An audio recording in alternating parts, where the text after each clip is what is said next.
Bueno, hoy vamos a arrancar a ver un poco el tema del pandeo. Acá lo que tenemos es una columna donde aplicamos una carga P. Obviamente la columna va a reaccionar en forma interna con un esfuerzo normal.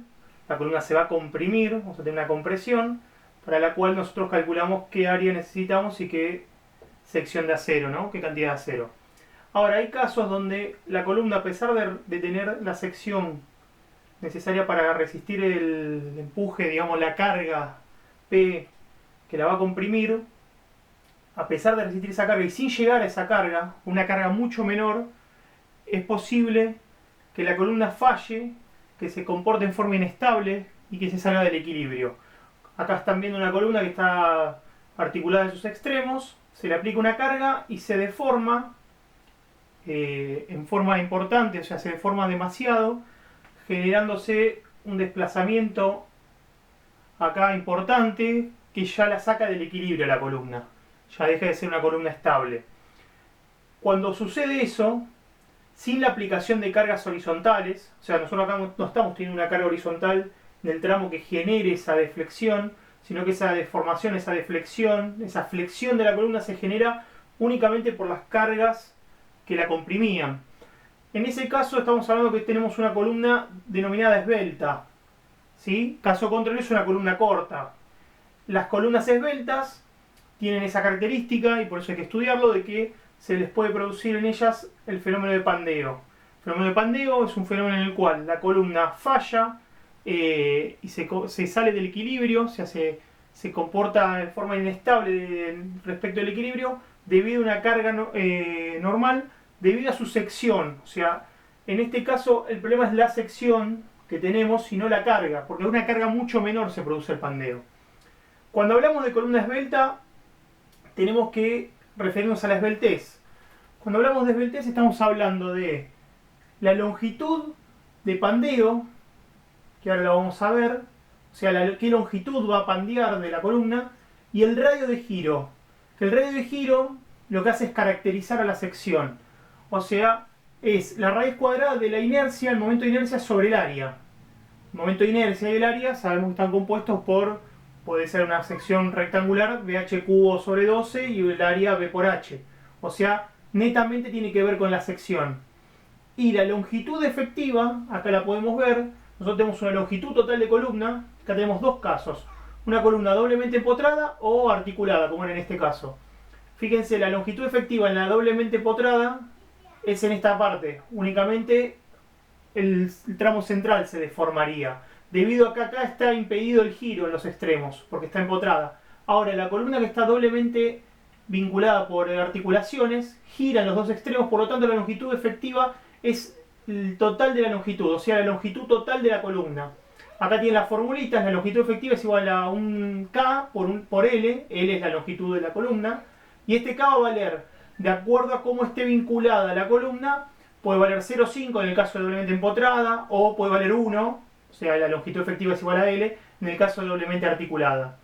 Entonces, teniendo este valor definido como es nuestra columna, tenemos este valor superior de la esbeltez, lambda, y el radio de giro, que se puede expresar como una I minúscula, es la raíz cuadrada de J sobre A.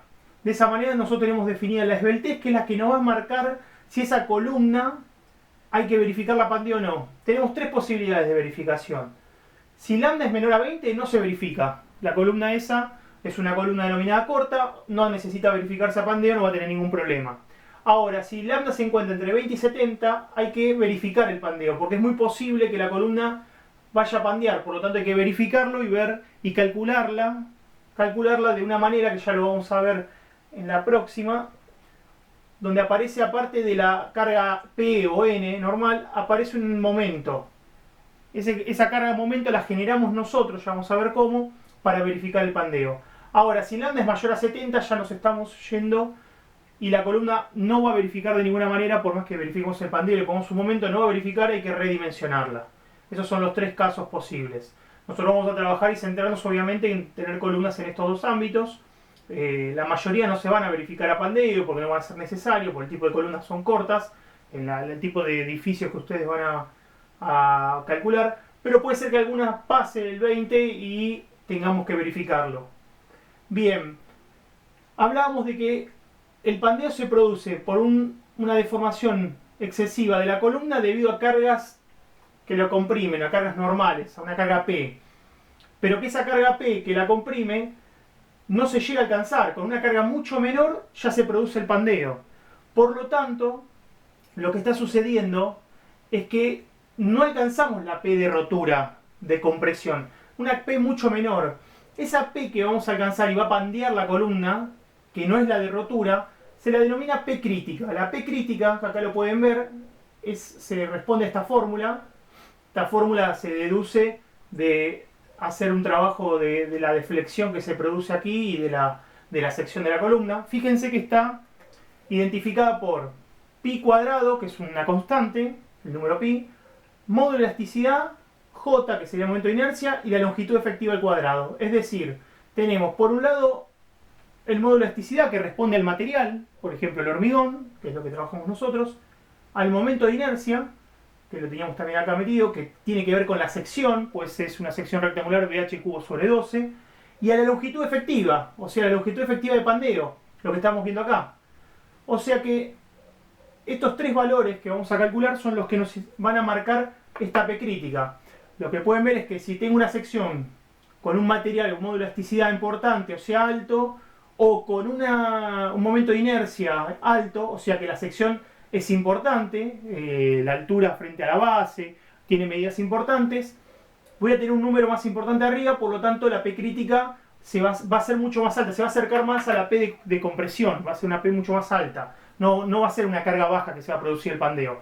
Por el contrario, si nosotros tenemos estos dos valores muy bajos, o si tenemos una longitud efectiva muy grande, muy importante, como es en este caso, cuando tenemos doble vinculación articulada, que la longitud efectiva es igual a la longitud total, y este número es muy importante, al cuadrado, nos termina dando un número muy grande abajo, por lo tanto la P crítica nos da más chica. ¿Qué quiere decir esto? Lo que hablamos antes, una columna que va a tener a una baja carga, una carga muy baja, muy lejana a la carga de compresión, de rotura-compresión que estábamos hablando acá, vamos a tener pandeo.